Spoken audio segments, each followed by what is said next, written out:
Le mouvement dans le corps, c'est quelque chose qui me parle depuis mon tout jeune âge, depuis que j'étais danseur.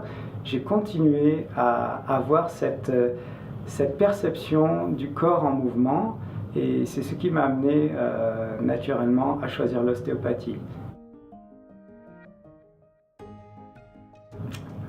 Ce qui me passionne le plus dans ma profession, c'est le fait que chaque instant est singulier, qu'en permanence on est à découvrir ce qui va être créé dans l'instant et de reconnaître à quel point il y a une puissance infinie dans le corps et dans la capacité de guérison, que le corps exprime en permanence cette dynamique qui tend à retrouver la santé. Comme toutes les formations de base, il est important d'avoir des gammes. Moi, j'ai vécu ça en tant que danseur. On a passé des heures et des heures à la barre, à répéter des mouvements de base.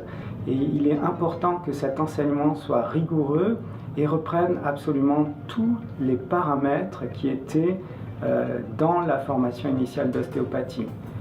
Après, ce qu'il faut préserver aussi, c'est la qualité des enseignants. Savoir qu'un enseignant, pour pouvoir transmettre ce message, il faut qu'il ait eu le temps de l'expérimenter, le temps de l'assimiler, que ce soit intégré, vécu, et pas simplement, comme disait Dr. Steele, de former des perroquets à répéter quelque chose, puisque l'ostéopathie ne sont pas des techniques, c'est vraiment une philosophie, une tradition, et que ça se transmet directement de maître à élève.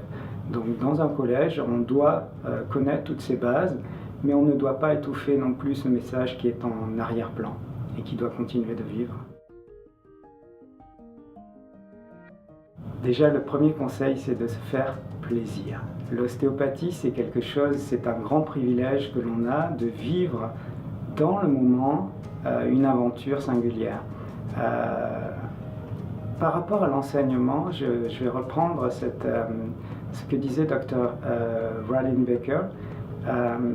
Il a dit, si un jour vous êtes amené à enseigner cette approche de l'ostéopathie, cette discipline, dites simplement, j'ai fait un merveilleux voyage, voulez-vous le faire avec moi ?